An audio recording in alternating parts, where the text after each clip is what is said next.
Good afternoon. Yes. Hey, people. How you doing? Hi. We're at a special time today, so thank y'all for popping in if you've been able to. But yeah, welcome to Becoming Eva this afternoon. We have a very special guest. Yes, a Hi. fan favorite, Hi. Dr. Cassandra Bolar. Can you tell the Becoming Eva fans what you've been up to? Oh, yes. Well, first of all, just so honored to be here. Thank you so much for this opportunity. And I've been up to a lot cooking in the kitchen, I suppose you could say, right? And so, when God places something on your heart, it's like you can't run from it, even if you try. And I've just wanting to like just serve marriages, and so right now I'm serving a lot of wives through a challenge. It's actually coming up on Monday, a free challenge that I do called the Speak Life as a Wife Challenge. And so just really excited about that and the uplifting relationships community. And then I'm also a psychology professor, and then we were very blessed with some of the work that we do, some community-based participatory research with Black families. And so now I'm working as a co-investigator on the National African American Child and Family Research Center, housed at Morehouse School of Medicine. And so just beyond thrilled to be able to touch lives, families, marriages in all of these different arenas, and my students. So I guess those are a few of the things that I've been up to lately, and I've just really been enjoying it.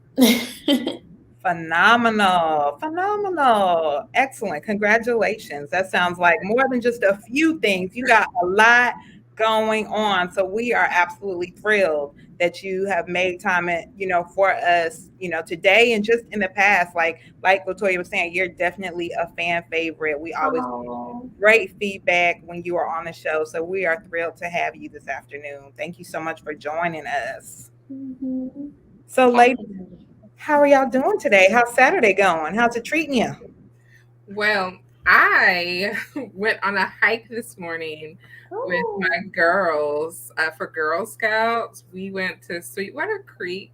I Oh. have never went on the trails before. I normally do like the little boat area where people will get on their boats and they can kayak, but I've never been on the trails. So today was the first day that I saw the trails, and it is absolutely beautiful over there. Um, like little rainfalls, and it was just really nice. That's awesome. I've heard great things about Sweetwater, and it's amazing for us to be as close as we are to it and have not been. So, yeah, more incentive. Yes, you have to definitely check it out. Yes, I love Sweetwater. Oh gosh, it's so beautiful, and you have different trails with like different difficulties too. So, and then it's I love it. It's so Yeah. sweet, Girl Scouts. I love it. Just so sweet. Yay. Shout out to the Girl Scouts. I'm a honorary, well, not an honorary, a former Girl Scout as well. So, yeah, shout out to the Girl Hmm. Scouts. All right, y'all. Yes, on my honor, I will try. Come on to serve God in my country to help people at all times and to live the Girl Scout law. I'm just saying. I'm just saying. You learned some great life skills there. Okay, let me get off my soapbox.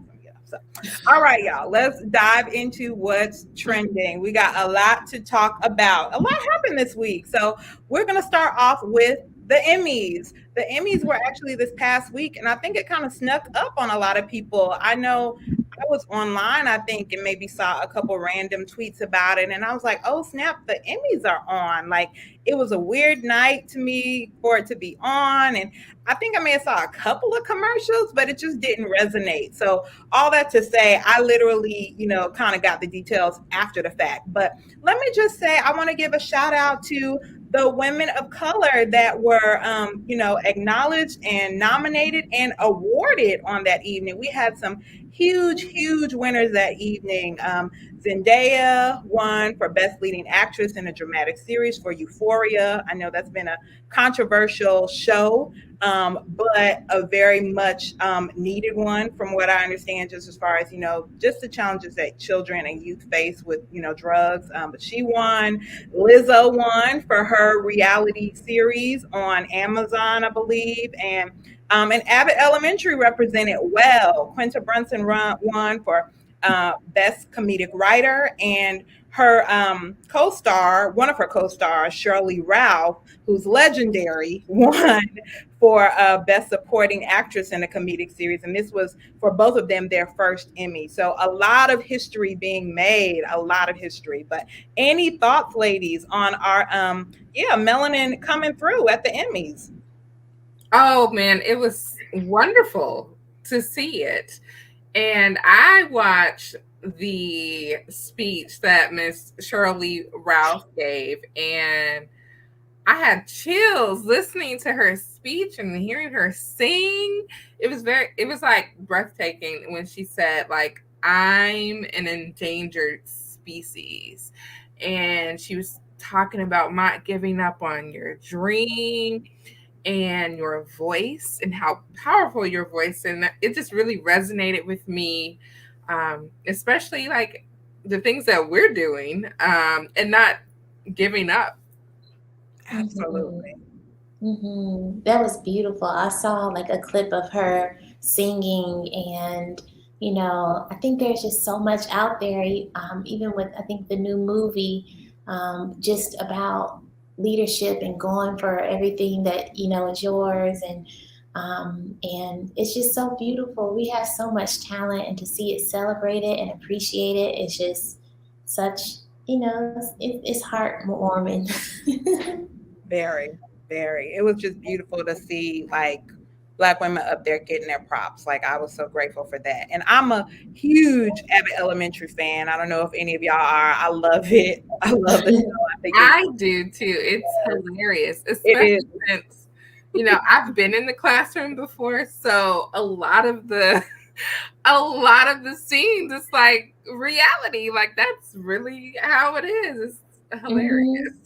very, very genius the way they put it together, like documentary style, just awesome. And yeah, Quinta's been doing an awesome job with that, and all the hats she wears with that, not only writing for it, but starring in it, producing, show running, like a lot. So kudos to Miss Quinta Brunson. She is doing her thing. So yes. Anything else on the Emmys before we dive into our next topic? All right. Next, we've got the new Little Mermaid. Melanin still coming through, And so I don't know if you had the chance to see the trailer for the new Little Mermaid, but Haley Bailey, she's actually a member of the R&B group Chloe and Halle, or Halle. I think I said her name, Halle. Yeah, Chloe and Halle Bailey. So they're sisters, and actually Chloe has since gone solo. They both actually were signed to Beyonce's label, which is dope. Huge kudos there. And Chloe has been doing her thing solo, and Halle is the new Little Mermaid. So, excited to again see some women of color represented, but definitely some feedback there, some commentary. Some aren't so excited about it, not exactly sure why. And then others feel like, okay, well, can you give us something a little more original? Are you just going to take every character and then dip them in chocolate? Like, how does this work? So all that to say, what are you all's thoughts on the new Little Mermaid? Well, dipping things in chocolate really does make a really, it makes it taste really good, adds a lot of flavor. But at the end of the day, the Little Mermaid is a fictional character, and I think that it just kind of reveals what's in people's hearts. I don't think it was a move or a proclamation that they were trying to make, but it became that. And, it just kind of, I think people's responses just really reveals what's in their hearts. But I say kudos to her. I imagine there were numerous people who auditioned that she wanted based on her talent. And so, kudos to her. And she looked beautiful, I thought. Yes, yes. She was Very singing that beautiful. song too. I said, "All right, come on with the runs." Yes. Go ahead. Go ahead. Sorry, Toya. No, no. I was just saying, she's very beautiful, and kudos to Disney for diversity. And yes, I did read that she auditioned for the part, and it wasn't like Disney was looking for let me find a black person to play, the Little Mermaid or Ariel or whatever. So I think people just need to chill out on some of that. Like, it's not that serious. Calm down. Get over it, people. Get over it. So, but yeah, I'm excited. So, are either of you or both of you planning to take your little ones to see it in theaters next spring? Yes. I am. Yeah, this sounds fun. I'm not sure. I haven't been to movies in so long, but yeah. I got you. I got you. It's a classic. So Mhm. I hope I'm sure they will do it justice as they, remake it. So we'll see. But that's all we got for this trending or what's trending this week. So let's dive on in to Enneagrams. Now, for those of you that don't know, this is our third episode talking about Enneagrams. We really had to take time and unpack it because it applies in so many different aspects of our lives. For the first episode where we were talking about it, we had the amazing Brandy Underwood on here to just break down the different types, the strengths, the weaknesses, the pros, the cons, all that great stuff. And then last week, we actually had our spouses on with us, and they were talking with us about communication and managing conflict and just how to navigate when you have different Enneagrams in the same house under the same roof. So today, we're going to continue the conversation, and we're going to be talking about Enneagrams as it relates to your friends, as it relates to your coworkers, all that good stuff. So first, we'll give you a quick recap of what an Enneagram is. Toya, you want to start us off? Sure. So first, the perfectionist. That's me. I don't know how much detail you want me to go in. You don't have to give a lot. If you want to give a description, you can, but yeah. Well, basically, the perfectionist is someone that likes to do things correctly and to have high standards, and they're sticklers for rules, and they pay close attention to detail. And they also, or I should say, and I also like to avoid making mistakes. And to others, we may appear perfectionistic, responsible, and exacting. Awesome. And then the second type is the helper or the giver. So that I believe is one of Ryan's strong types. And so they, love supporting. They love assisting and just being there to support in the environment that they're in. And then the third one, this is also one of my high numbers. This was the second highest one, is the performer or the high achiever. Threes are defined by the desire to be significant and to distinguish themselves through their achievements. To others, threes appear confident, ambitious, and goal oriented. They are unsure of their innate self worth, and they look for validation through their accomplishments. That was actually one of my secondaries as well. And then number 4, which is my primary, the romantic or the individualist, very artsy, creative, expressive, very connected to feelings and emotions. That is me. All right. And then number 5, the investigator.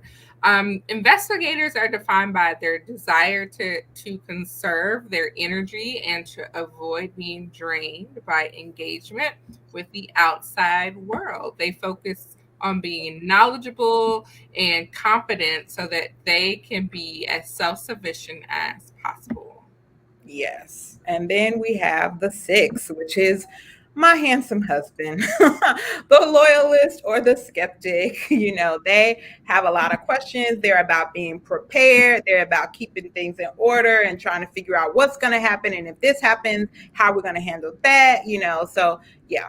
Very, very much the loyalist and skeptic. So that is number 6. All right. Number 7, the enthusiast. Sevens are defined by their desire to experience everything life has to offer while avoiding pain and boredom. They appear to others to be lively, fun loving, and they're just like the fun people. The life of the party. Then number 8, the challenger. Some consider this personality type to be a little difficult to work with because they are adamant about what they believe and what they want, and they are, very strong-willed in that area, and they are willing to, stand up for it and communicate it. So definitely the challenger. That is number 8. All right. Number 9. This is my hubby. Peacemaker. Nines are defined by their desire to maintain a sense of inner peace and harmony and to avoid conflict or other emotional disturbances. They are typically agreeable, calm, and easy to be around. Yes. The nine. There's your review. And if you don't recall, Toya is a 1. The perfectionist / reformer, I'm a 4. The romantic / individualist. And then your hubby, Toya, is a Peacemaker, he's a 9. and my hubby is a 6, the loyalist / skeptic. So we're going to do a drum roll and actually ask Miss Cassandra to reveal her Enneagram type. What number are you? Yeah, I was like, is this right? but my Enneagram said I'm a number 3, which is an achiever. Okay. So I was surprised by that. But yeah, it was I was a number 3, so I was super surprised by that. With a high like 7 and 9 and 2. Okay, tell us why you were surprised by that. I was just like, am I that much of a it seemed like it was a competitive go-getter type of thing, but I don't personally see myself like that, I don't know. I feel like I'm very mission minded, about if I feel like a very strong pull on my life and things like that. But I guess I've achieved some things, but I'm not trying to be an achiever per se. But I guess that's what came out. I was like, and what's so funny is that it describes my husband very well, and that is his. And I said, we are so different. How in the world do we get the same number and the same wing on the Enneagram? Wow. I mean, oh my gosh. I mean, with Strength Finders, but I was like, what? I was really shocked. I was like, I need to take it again. And then I looked back at the one I took in 2019 and it said I was an achiever too. And I was like, really? From the outside looking in, it seems like, the shoe fits. It seems like you are an achiever. From the outside looking in, you and your husband are both very high achieving people. He has his own practice, stuff like that. So I was high achiever. So. I thought he fit the bill, but when it said me, I was like, what? You have a lot of excellent things going on in your life. I would say, yeah. God is faithful. And one thing that Brandy talked about is that different type or the same number can show up differently in different people. You know what I mean? So, it's possible, and then of course at the same time, not everything may be accurate, but just understanding that you can both be the same number and it just look completely different. Like you were talking about, wing, you got the wing, you got something else she called it, Toya. I can't remember what she was talking about, the sexual and the there were 3 underlying ones. But all that to say, y'all, I got to go back and watch the episode myself and get the book. But there were just different elements to every type. So, yeah, very, very possible for y'all to be the same number and just it looked completely different. So, Awesome. All right. So that is our review. We're going to go ahead, though, and dive into relationships. So you want to kick us off? Yes. So the first thing we're going to focus on is friendships and how you interact in your circle of friends. And if your Enneagram number, do you think kind of plays a role in the way that you show up socially with your friends? Yeah, I really think so. And it's really interesting. Like, I teach a personal relationships class, and we have a chapter that focuses on friendship. And what's really interesting about friendship is that friendship looks a lot like an intimate relationship, but the degree of like physical intimacy is different. But everything that you need, like closeness, like self disclosure, like compatibility, I think is really important. And sometimes people say that.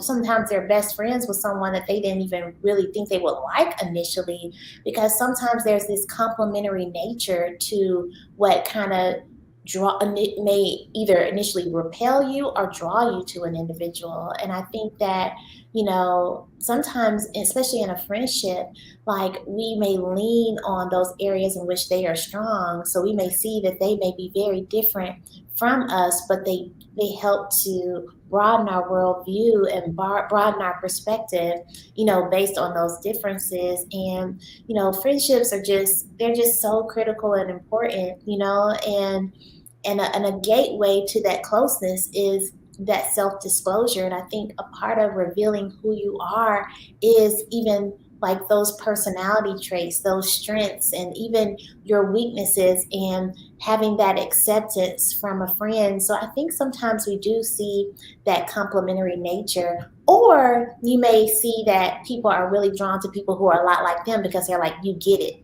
and so, I have to say, Maya, yeah. when we first met, I Mm. don't think I was, well, I know I wasn't like Maya's fan, right? So it took us, we, I if don't know where you were going with this. I was like, go ahead, go ahead. if we're being honest, it wasn't like we clicked. Like, Yeah, we didn't click right away. Yeah. we didn't click right away. It Mhm. took us a minute, I guess, to kind of develop our We're still, yeah, I think we're still like trying to just figure out how to be like relaxed and chill around each other. You know what I'm saying? I think I'll say for me, I'm still, and I feel like at times I still may have like my representative at times. You know what I mean? Like it takes a minute for me to be like, girl, like it takes a minute. So yeah, I got you. I was like, where's she going with this? But I got you. I agree. Go ahead. Yeah. And I think you highlighted something really important, Maya, like, kind of that management. Like, we do impression management, especially when we want to be, accepted. And so initially, I call it kind of the representative self. I think Yep. that's not just true for an intimate relationship, but I think it's true sometimes on jobs. You come on with, especially if you have the code switch real good, Yeah. you have to, Yeah. you have to come in with that representative self. And because sometimes we want that acceptance, but really the authentic relationships and friendships come from that, like taking off the veil and being comfortable with it. But it does take time, and it's something that we do subconsciously, impression management. But there's this lady, she has this term, her name is Shasta. I forgot her last name, I think it may be Nelson. Shasta Nelson, and she has this term called frientimacy. Mm. And she says that there are like three sides of this triangle that helps us create this intimacy in friendships, and she calls it frientimacy. It's cute, I love it. She has a TED talk on it as well. And she says that there's this need for consistency, Mm-hmm. as well as positivity. But also, in addition to that, you also need the vulnerability. Mm-hmm. That's And good. so when we kind of if we are repeatedly around this person, it's a positive experience, and then we really bear and show who we are, that builds a bond, that builds an intimacy. And I think that initially when we first meet someone, we want them to like us. So we're like, I don't know if they can see my, this side of me yet, or, we're still kind of gauging it all. But when we really can just let go and, have a friend come over and they can see you at your roughest, at your lowest, and without your makeup on, and it's like a bearing of your soul, and we all have a human need to be accepted and belong. And so I'm so happy you brought that up, because I think that it's so true. We're still kind of managing that impression, and sometimes we're holding back a little bit. Yes, So, very true. And I know for me, I personally can be very guarded, very it takes a minute for me to let down my wall and just trust. Like it takes mhm, a minute. So I love that term frientimacy. That's mhm, awesome. That's mhm, awesome. Wow. mhm.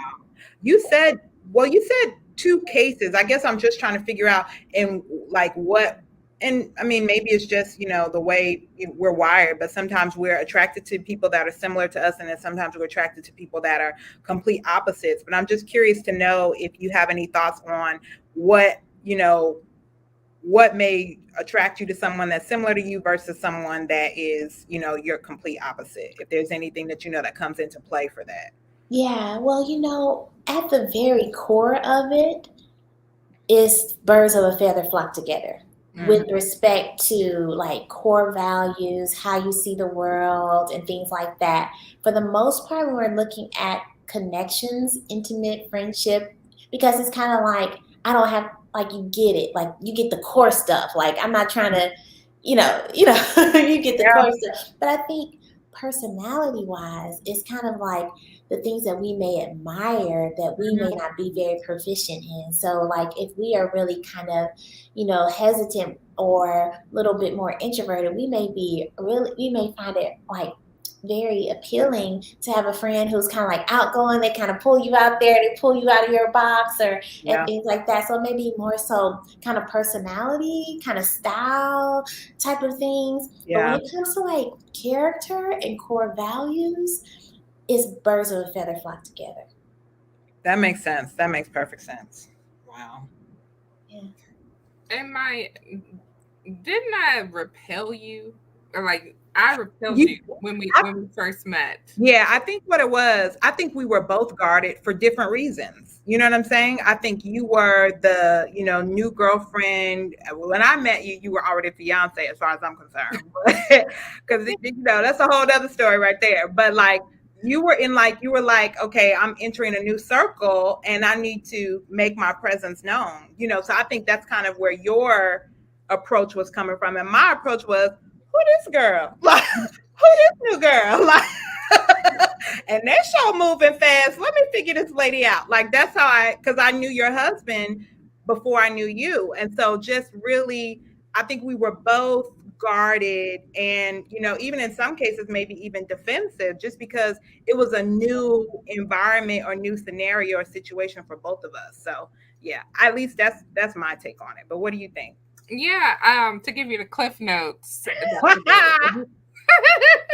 Cassandra, let me give you the cliff notes. So I met my husband at church and we moved relatively quickly. Like he asked me to be his girlfriend after 7 days, and then we got engaged 4 months later, and we got married like 6 months later. So all of this in a time span of 1 year. And so my husband, he is involved in track stars, and they have their little circle of friends. And so when I came around, they're like, kind of like, who is this? And like, there were like girl type of friends there too, in addition to guy friends. And so, girls are just kind of like, I felt like kind of side eyeing me and sizing me up. Like, who are you? And you're taking our friend. Like, who's this person taking our friend, Mr. Ryan? So I definitely, I know I'm typically a guarded person, and it takes me a minute to be comfortable to like kind of be myself and open up. Um, but I think I was extra guarded around them, Mhm. because I didn't know, I knew like some potential people that may have had an interest in my husband. So I was just a little guarded, I guess. Well, just stake your claim. Like, I'm here, and what? I'm here. Is there a problem? No, I'm just kidding. But yeah, is there a problem? Sorry, not sorry. Like, yeah. Yeah, I guess, yeah. Sorry, not sorry. But yeah, Maya didn't. I don't think she really. It took her a minute to warm up to me, or for me to warm up to her. Yeah, And I was gonna say, did it take you a minute too? I feel like it was mutual, unless I'm just it wrong. was. I think it was mutual. Yeah. All of our wife outings with all like the wives of track stars and different things that kind of helped. Hmm. I think build the relationship up Yeah. because it took me a minute. It takes me a minute to like trust people and to get Mhm. comfortable. Yeah, we're very similar in that regard. So I think, because we were on our own journeys with that period, it took a minute for us to connect to jail. So yeah, there. Interesting. I love it. Yes, yes. So a little tidbit of the journey behind Maya and Toya's friendship. I love it. So Mhm. let me ask you, any thoughts on like how healthy ways to manage conflict or differing opinions or just, transitions, shifts, relationships change, situations change. Sometimes it's a natural growing apart, other times it's a not so natural growing apart. And, you kind of have to figure out, at least I've had to figure out when to fight for relationships and when to just kind of let it take its course. So Mhm. I guess I'm just curious on any thoughts on how to navigate that when you encounter conflict within your friendships. Yeah. Well, for the most part, I think that it's all about how we view conflict. Mm, Sometimes we think that the fact that it's shown up means that there's something inherently wrong about the relationship, but that's not true. mm, Because conflict, honestly, if you are really in close community with someone, in close fellowship with someone, conflict may happen because we have competing, sometimes time, demands, desires, interests. So it's actually a natural part of life. But, recognize, figuring out, is this something, that's just that natural piece, or is this an indication that we're going in different directions in life, and knowing the difference. But conflict in and of itself is not inherently wrong or bad or means that the relationship is bad. And I think that when we have things that bother us and we don't say things, that's when kind of the resentment can build, or the distance or the wedges between you and another person can build. And so when you have, just strategies that you can use to bring things up, I think that's very helpful. And I always say that you want to speak to the margin of good first before you have to bring up whatever is the infraction or the offense that hurt you, mm, because we want to disarm people mm. instead of cause their guards to go up. And at the end of the day, when you value something, you will try to keep preserve it. Yeah, that's really good. Just the whole perspective of conflict, I think, is key. Like, how do we view it? And it doesn't have to be a bad thing. No, because like closeness, you may rub up against someone because of that close proximity. And it doesn't mean that there's something inherently wrong about them or something inherently wrong about you. A lot of times, conflict is a growth opportunity. It is a growth opportunity, and it can be a very powerful tool to usher in that growth for both sides if you use it accordingly. Wow. I do struggle, I think, with handling conflict. It's never been an easy task for me. I think Mhm. I try to avoid conflict at all costs. I think that's just kind of how I'm wired. Yeah. I think it kind of ties into the whole like type one not really wanting to make mistakes. So Mm, a lot of times when there is conflict, I feel like sometimes like maybe I did something wrong, um, and I try to avoid it. So that's a Yeah. growth for me. It's learning how to deal with conflict? Yeah, I think it's so easy, Latoya, to look inwardly and say, well, what's wrong about me? Well, am I looking at this the wrong way, or did I do something to cause it? Or, and every person has an approach to conflict. Some people are like, okay, let's get it going, let's get it moving, and then another person is a little bit more hesitant and is, in like a couple dynamic. Dr. Harville Hendricks calls it the turtle versus the hailstorm. So the turtle is a little bit, more shy when it comes to conflict. The hailstorm is like, let's hash it out. Let's talk about what's going on. Like, let's talk about right now. And I'm then the turtle. a turtle, yeah, I'm yeah, the yeah. turtle. My husband is not the turtle. And honestly, usually there's that dance, that every couple has, and it's hard for each person because they have a certain comfort, with it. So, but Yeah. If I'm honest, I would say I'm the hailstorm, and not in a very, at least I try not to be in an abrasive way, but I just can't stand, because I'm in tune with my emotions and my feelings when stuff is off. Like, I hate when people try to act like it's not off. Like, I'm like, right. something is wrong. There's an elephant in the room. Do you not see it? Like, let's talk about the Let's elephant. talk about it. Yeah. Talk about it right now. That's my hailstorm tendency, because I'm like, I'm not trying to tiptoe and dance around stuff if I don't have to. So yeah. Most definitely. And that's just, we all have a comfort. It may come from our childhoods, it may come from just our personality. Every person has a different temperament, and temperament is something you're born with. So, and then your personality has been shaped a lot about your early childhood experiences, and then how we view conflict has oftentimes been shaped by earlier experiences in childhood, or even other romantic situations, or even other friendship situations. If conflict happened and then your friend was like, "Bye, Felicia," you're like, "Okay, no, I am not." I am not gonna bring anything up because the last time I brought something up, I lost.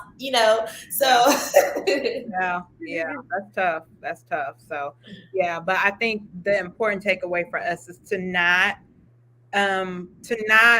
consider it a bad thing. Conflict is an no. opportunity, like you're saying, for us to grow. It's all about how we approach it. So I love that perspective. Yeah, it's actually an opportunity to actually get more in tune with yourself and actually grow closer to the other person. Mm, wow. Because a lot of times we think intimacy is sharing all the positive emotions, but we have a full circle life experience, right? And sometimes when we can bear the hurt and the pain and have that be received, it's something about that draws you to that person.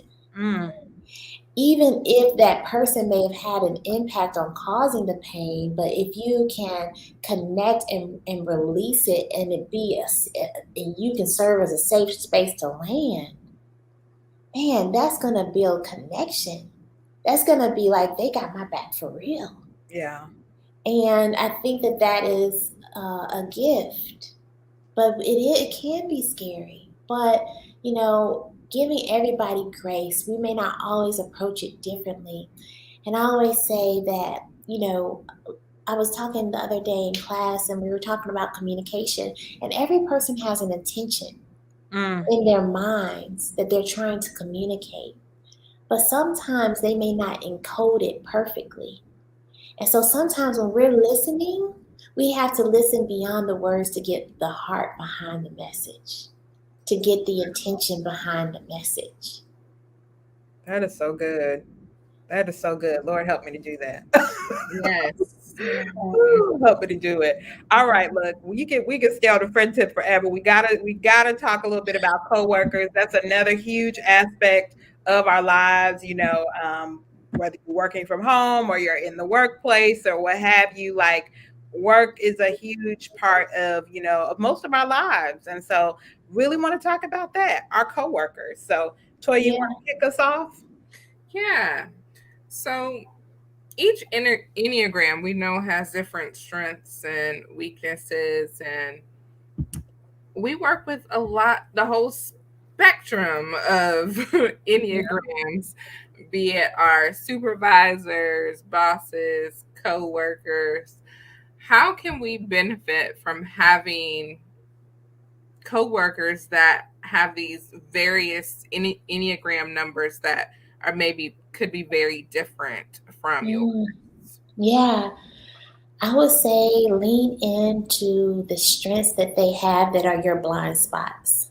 Mm, And that's going to actually build an appreciation because every person has areas in which they are weak.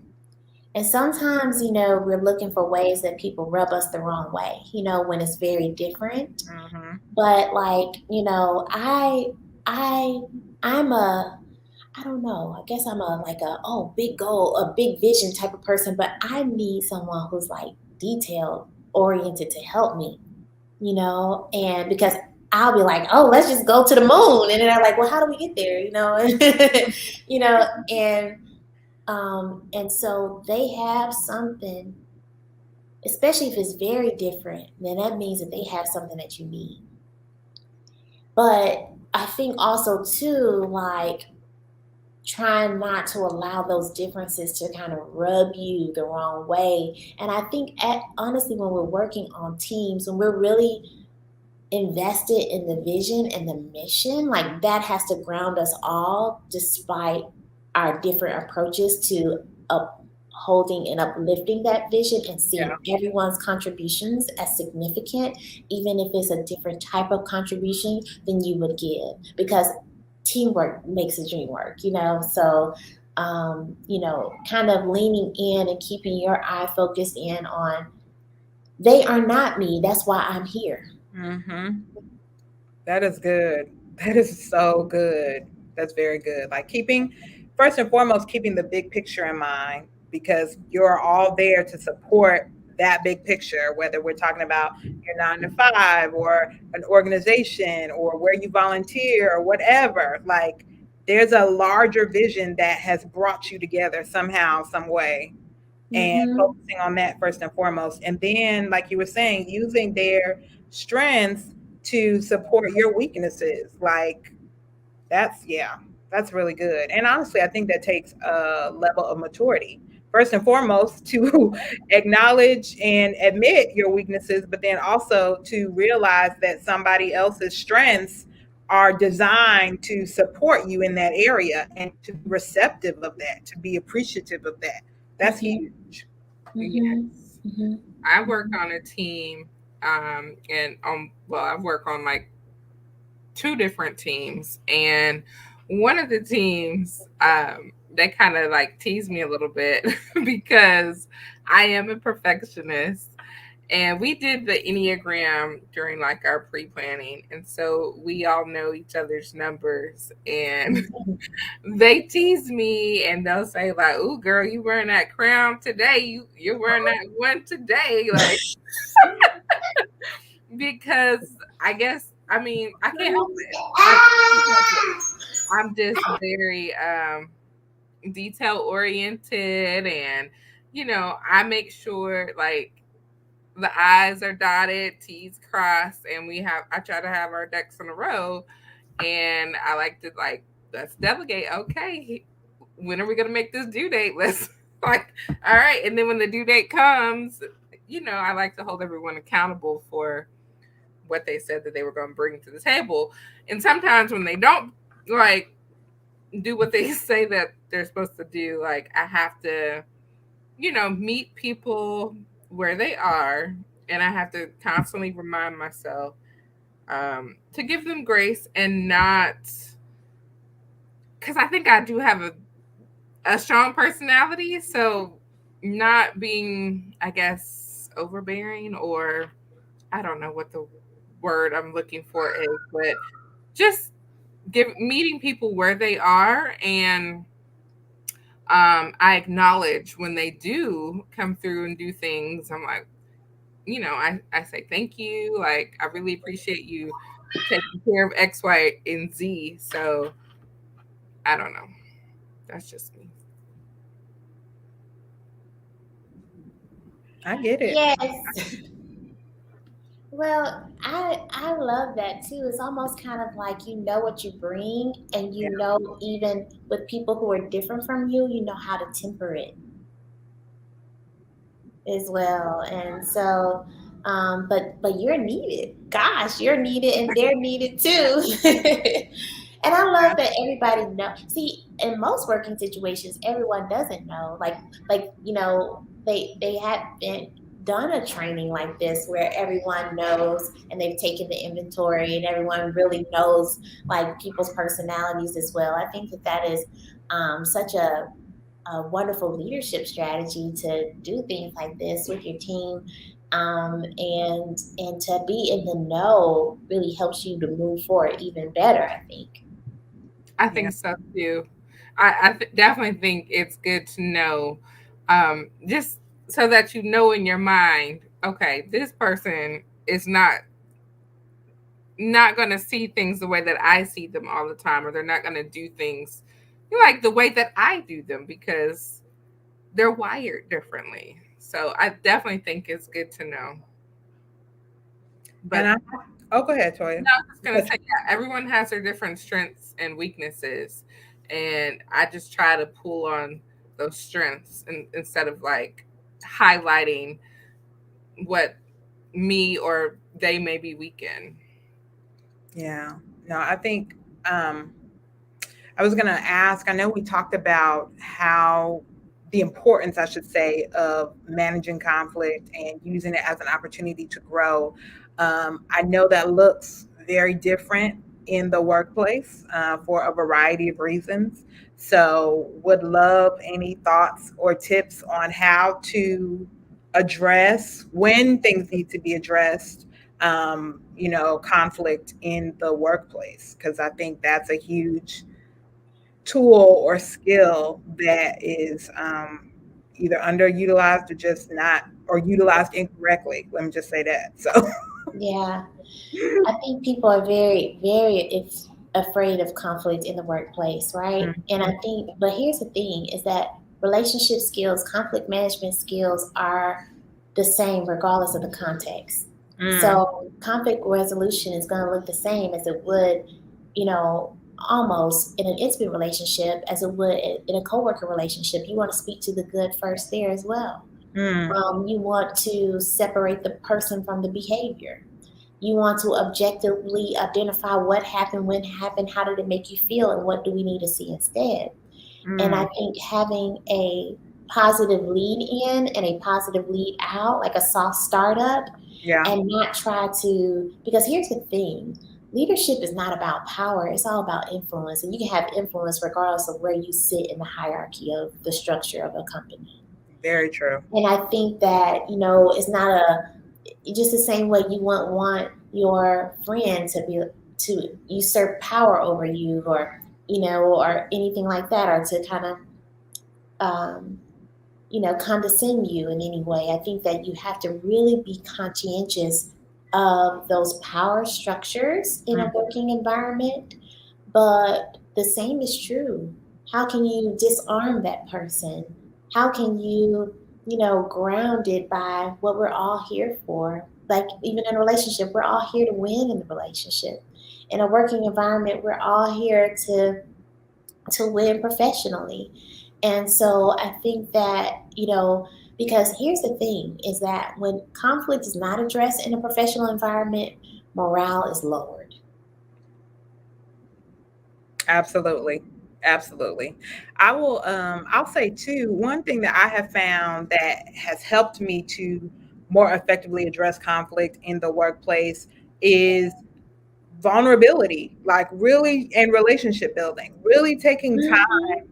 to build relationships aside from what you do, what your title Mm-hmm. is, what your role is, like really, and I've had to model it out, really being intentional about letting down my guard and talking about my family, talking about my weekend, talking about my likes, my dislikes, cracking jokes, sharing stories, whatever, to show like that I'm a three-dimensional person, and I recognize that you are a three-dimensional person. So I care about, how your weekend went. I care if you're having a bad day. I care, just about you as a person. And the more I've been able to lean in that regard, even at times if it's extremely uncomfortable, because there are times when it's definitely been uncomfortable, but when I have intentionally leaned in that regard, it Mm-hmm. has helped the other person to drop their guard and their defenses as well.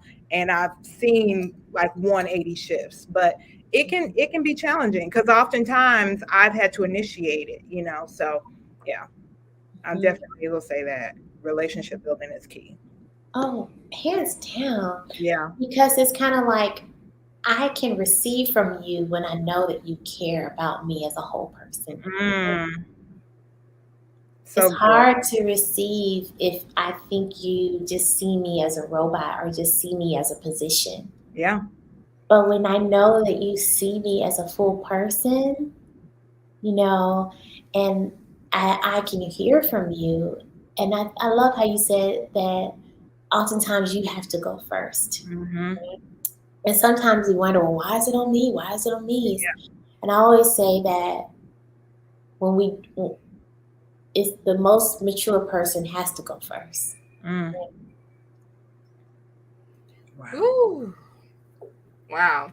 I'm just thinking about a situation that happened last year between me and I guess you could just say supervisor or someone on the higher hierarchy of the structure when she was in the wrong in what she did, and she knew what that I knew that she did it, and I had to go to her for her to, I guess, to apologize for what she did to offend me and what she had said. And so that was the area of growth for me. It was very uncomfortable, but it had to be done because my morale was definitely going down Mm-hmm. once she did what she did to offend me, I guess, without going into detail. Um, but that, yeah, it's definitely an area of growth, and it did help after we cleared the air and she Mm-hmm. apologized.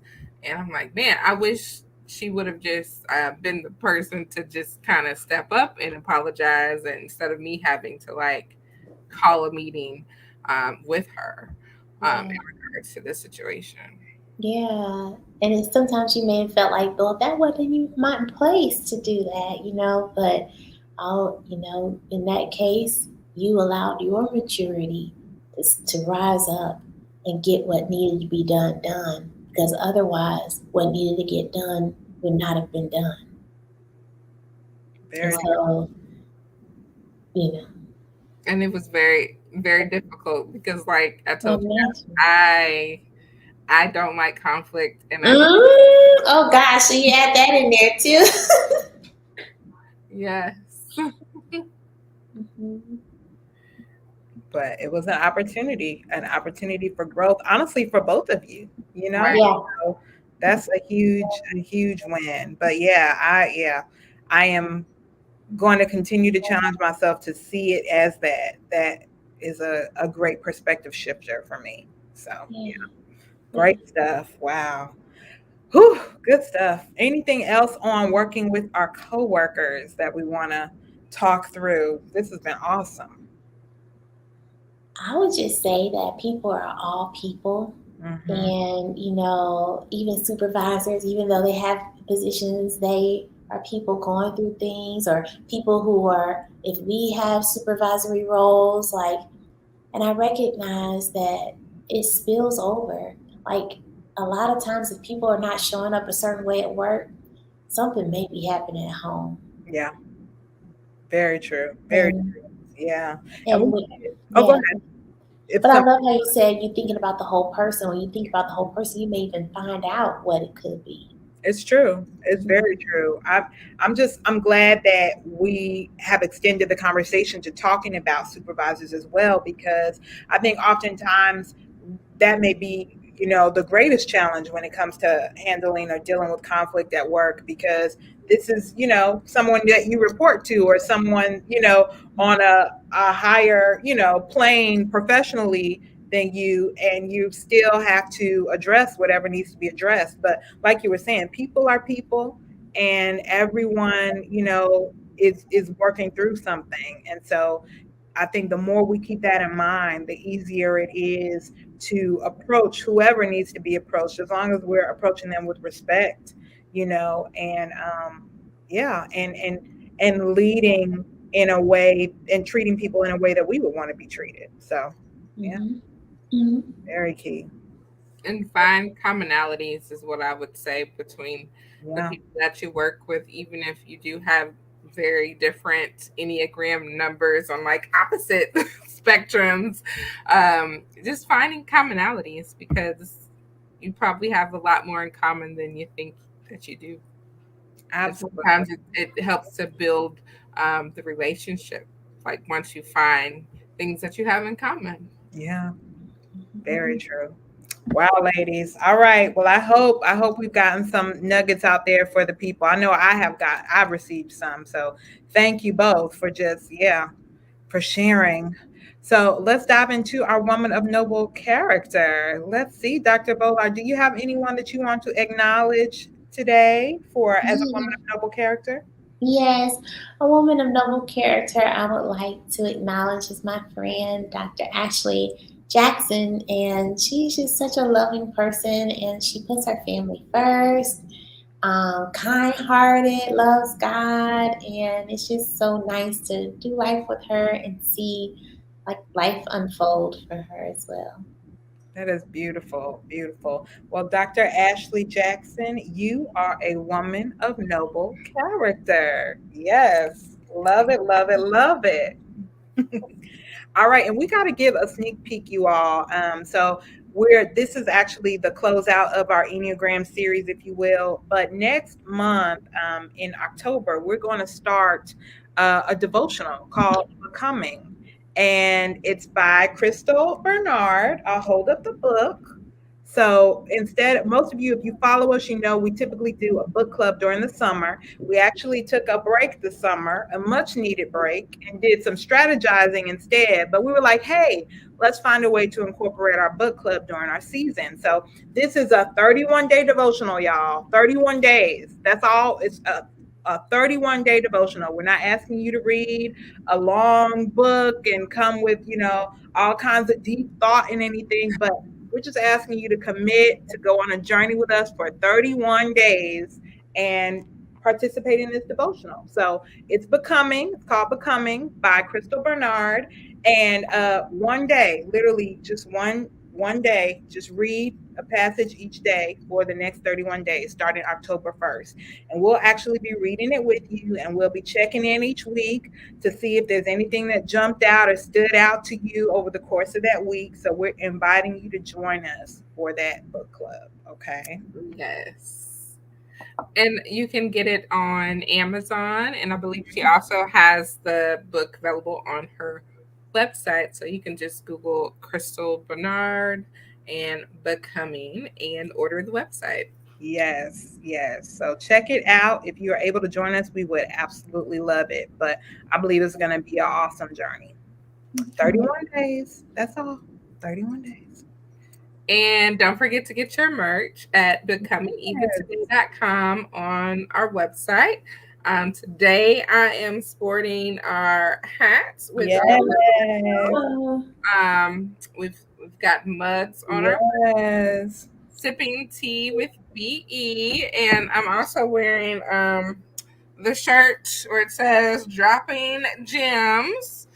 So we've got things that you can order to support Becoming Eva on our website. So check it out. Next time we'll be meeting and discussing the evolution of Maya and me. Yes. We're going to kick off the Becoming series, but you're going to hear some awesome stories as we're going through this devotional, because we really want to hone in on people's journeys, professionally, but also personally. I know, like, we all evolve as women just in our different areas of life. And I think it's important to hear those stories and share those stories to strengthen one another, to support one another, to educate one another. So, yeah, we hope you are blessed by it. So, get your devotional and get ready to start talking about becoming. Yes. And as always, don't forget to subscribe to our YouTube channel. We are looking to beef up our YouTube channel. So if you're not already subscribed to it, make sure you hit that subscribe button. Follow us on Facebook, Instagram, and Twitter at Becoming Eva Today. See you guys soon. Bye.